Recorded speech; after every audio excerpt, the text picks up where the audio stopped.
Hello and welcome to the Entrepreneurship and Innovation Center here at the University of New Haven. I'm Mike McGuire and this is Pitch Perfect.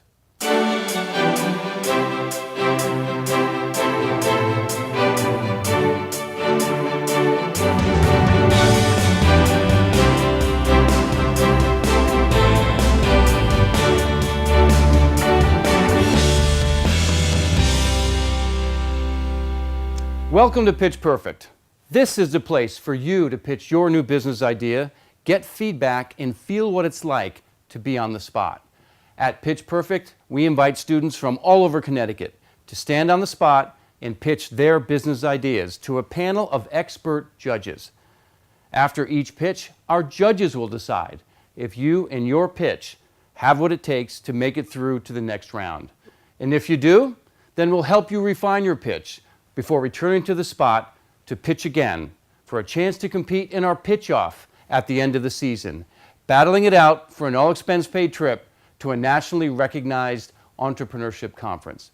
Today, we have two contestants, and only one will move on to the final round. Now, let's meet our panel of judges. In this second round of Pitch Perfect, all of our judges are returning judges, veterans from having judged earlier episodes. Our first judge is Bob Lee, an executive in private equity-backed businesses focused on healthcare, marketing, and advertising. Our next judge is Mike Rohr, president of the Entrepreneurship Foundation, a nonprofit that works with schools in Connecticut to foster entrepreneurship. And finally, we have Dick Albu, founder and president of Albu Consulting, which is a strategy and consulting firm. Okay, our panel is in place. It's time to meet our first contestant. Ladies and gentlemen, please welcome back Reem Alattas to Pitch Perfect with her idea called Rumble Helmet.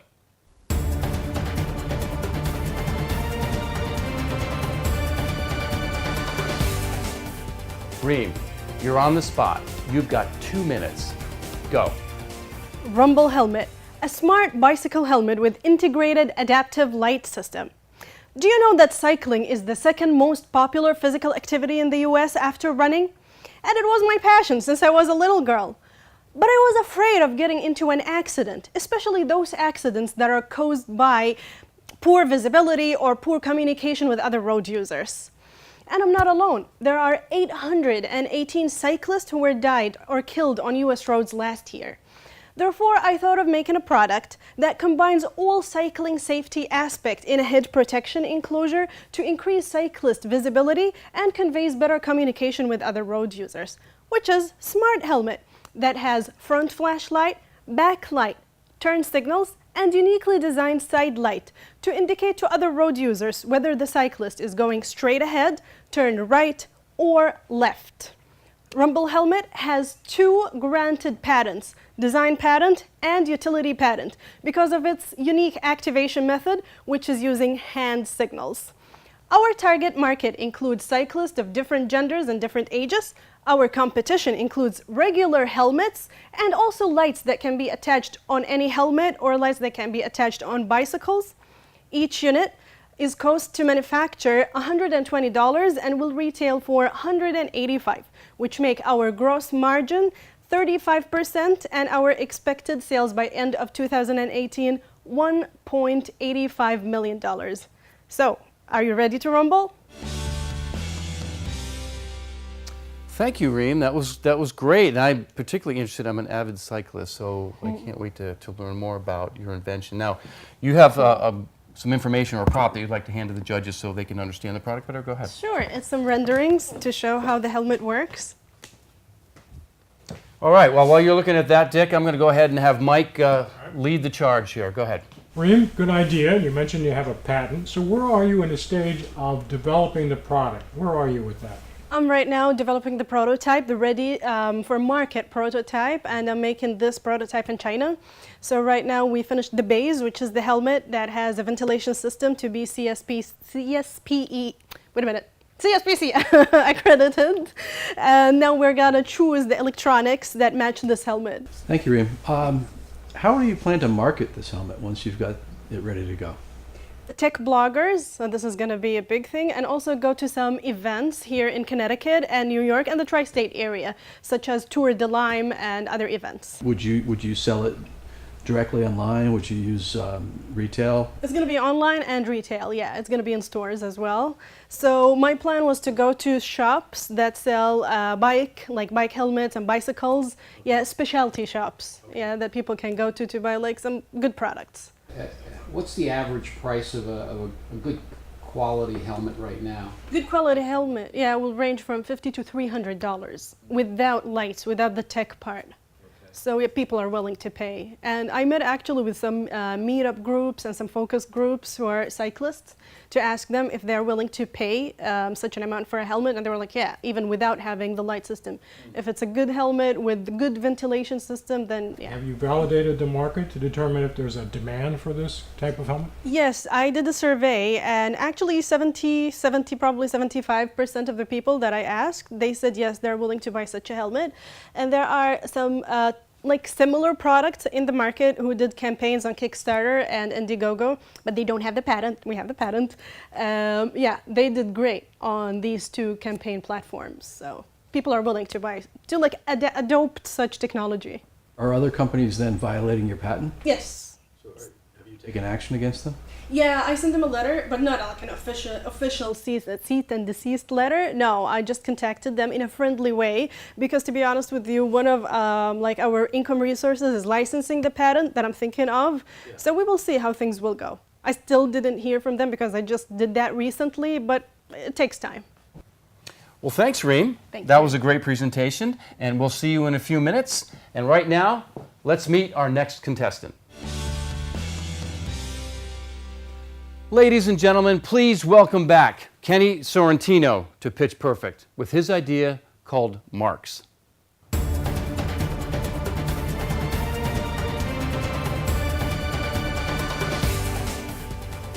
Kenny, you're on the spot. You've got 2 minutes. Go. Hello, my name is Kenny, and I want to thank you for coming out tonight. I'm going to let you guys in on a little secret that only students know. Ready? Homework sucks. Well, why does homework suck? Well, it's based on an outdated system. Currently, students go to class with their notes that they've taken. They take out those notes, they take a quiz, they go over those notes, and they go back to bed. Why is this a problem? They're memorizing. They're not learning, they're not thinking, they're regurgitating. Our system is called Marks. What Marks does is eliminates homework completely and replaces it with student-defined assignments. Well, what are student-defined assignments? It's where the professor teaches the principles of the subject, the students apply it to real life so that they can understand it. Student-defined, teacher-graded work allows the students to genuinely learn the subject that they're trying to learn, as opposed to regurgitating. Currently on the market is Blackboard. Blackboard is a big dog in the industry. Marks will not only replace Blackboard, but create a genuine learning experience. Gone are the days of regurgitation in classrooms. We can leave our legacy and we can leave our marks. Thank you. Well, thank you, Kenny, and welcome back to Pitch Perfect. Before we get some feedback from the judges, what did you learn from your last appearance to this appearance? I learned that it's not as easy as it looks on TV, Mike. I'll tell you that much. No, it doesn't. Well, I could definitely see you refined it and you updated it with some additional information and things like that, so that was great. The mentoring Pitch Perfect provided helped so much. Great. Well, thanks. All right, judges, let's hear from you. Mike, you're first. Thanks, Kenny. A novel idea, very ambitious. Have you developed a budget to determine how much time and money it's going to take to develop the software? To develop the software, we currently have 3 computer engineering students working on creating a software that is not only good enough to beat out Blackboard, but is able to profit us. Once you get past your beta stage and you go out and you're marketing pretty much against Blackboard, right? What do you see as your advantages versus Blackboard, and how are you going to convince decision makers at a university to make a change to a fairly new product? Some of our value added are absolutely the student-defined assignments that will help us tremendously. Along with that, Blackboard's attendance online, Their grading, we've heard from college professors. We've asked about 250 people overall, and students hated it, professors hated it even more. What is it that I'm buying? So what you'd be buying is the software, online, the system of similar to Blackboard that exists now, the grading, the attendance, the posting of assignments. Along with that, you'd be adopting the student-defined assignments, which allow for students to really learn what they're supposed to learn as opposed to reading definitions out of a textbook. One thing that exists currently is the concept of a flipped classroom. What that is basically the same principle. The professor teaches the principles of the course. The students use those principles, apply them to real-world situations going on. And students from those classes, on average, get about 8 points better than a class that is not going through a flipped classroom. Well, we saw what Blackboard charges a small school like the ones we would be targeting initially. They charge $160,000 per year for either a 3-year or 5-year contract, along with a 3 or 5% increaser depending on the contract. With our product being superior, we could come close to that or even undercut them a little bit. Kenny, integration. Universities now want their other systems to communicate with Blackboard and vice versa. Have you talked to, I know you talked to professors, have you talked to any of the IT professionals at the universities? We have not talked to IT professionals yet. Once we get really developed, create the software, then we're going to go ahead to those IT professionals, see how they feel about Blackboard, what could make our program better for them as well. Yeah, just a suggestion, you might want to bring them in earlier and get feedback and use that to develop the product so that you can be faster to market. That's great input because, you know, a lot of times to build a better mousetrap, but you need to be talking to your customers earlier in that development process because you might have a better mousetrap in your own mind, but the market has to validate that. It's also a very complex selling situation, right? Yes, it is. So you have the end users, you've got the students, you've got the professors, and then you have this thing called universities, which can be fairly complex, and the buying behavior can be affected by what motivates them. So, well, that was great. Thank you, Kenny. Now, off the stage with Reem, and while our judges make their decision, and we move forward. So, thank you. Thank you. All right, judges, there's a lot on the line here. The winner of this competition is going to be coming back for our final season-ending pitch-off. So, with that in mind, let the deliberation begin. I think this one is tougher, gentlemen. Last episode we were comparing apples and apples. This time we have a service versus a product. Right. So what are the common denominators we can look at here to help? Exactly. And the product is so much easier to grasp and put your arms around, to understand. We can literally look at it. Yeah. Right. Yeah. Whereas the other is still conceptual and how it will be breaking into the marketplace. Although I would say that the helmet, Reem's helmet, is a real challenge to create the supply chain to actually bring this from China into the United States, and there's going to be a capital investment required in order to even hold the inventory of this product so she needs to really think all of that through. But the concept itself is quite fascinating. Yeah, and you know, owning the intellectual property is going to help her quite a bit as well in competing, and she may want to look at that as a bigger part of her business and a bigger opportunity to grow more quickly with licensing. I like that idea of licensing. I thought it was very good of her to not try and defend, but rather and own it outright, but actually gain some Reduces the capital required, as Yeah. you said about the inventory. Yeah. Now she could be building a brand also in that case, and you know that too, being able to protect the brand as well as the patent is going to be interesting how she does that. So who did the best presentation? Well, that's a good question. I think they've kind of thought through the whole process and you know, the delivery process. I like both of them. I think Kenny has really put it together and understands his market, and I think Reem has clearly progressed more in real terms and is really down the road into commercializing. Yeah. So I'm impressed with both.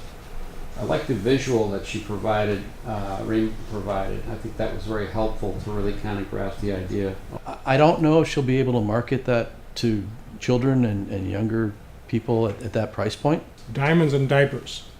A lot of wealthy people with children, and cost is no object when it comes to keeping your children safe, if you have the resources. If this proves to be much safer than other helmets, it could be driven to where, before people didn't have to wear helmets, now they wear helmets. Maybe in the future they have to wear smart helmets. Mm-hmm. So I think I've made my decision. How about you guys? Are you there? Yep. Okay. Welcome back, contestants. So this is the big moment of truth. All right, so as you know, the winner of this is going to move on to our final pitch off at the end of the season. I've observed a lot of deliberations with judges, and this one was tough. This one was really tough because we have one which is a product, and we have another which is really a software or an intellectual property software solution. So they were very different, each having some great merit. So, Dick, you're going to deliver the great news and the not so great news to the team here. Both very creative presentations and ideas, really very innovative. Having gone through that process of really deliberating, we've selected Reem. I think what Mike had just said about the product and the software, they're very different concepts here, and to grasp what that is all about, I think one of the things that we felt was that the helmet had a bit more traction in terms of being able to make it to the market quicker. And I think you're very realistic in the way you're approaching your product, because you're going to be testing it, you're going to be running it through some of these colleges, but it's going to take a lot longer. So the viability of that is going to take more time, and I think you need to think that through a little bit more in terms of how that's going to be building over time. If I can add to that, Kenny, I love your idea. I think you've got a winner there. Thank you. But you've got a long runway, as they call it, to get to market, trying to do these 20 different features or whatever. Maybe consider this as a standalone function, because professors are buying different software packages other than Blackboard, and not necessarily even connected to Blackboard. You might be able to sell that at a low price point with just your one feature and get to market very quickly. You both were great. You made it through 2 rounds to get to this point, which is something you should be congratulated about. And so right now, you're moving on to the pitch off. I hope to see you again. You did a great job. You did a great concept. Well, that's it from the Entrepreneurship and Innovation Center here at the University of New Haven. Thanks for joining us today for this second round of Pitch Perfect Season 1. Make sure to tune in for our finale, and remember, make it yours, make it real, and keep on pitching.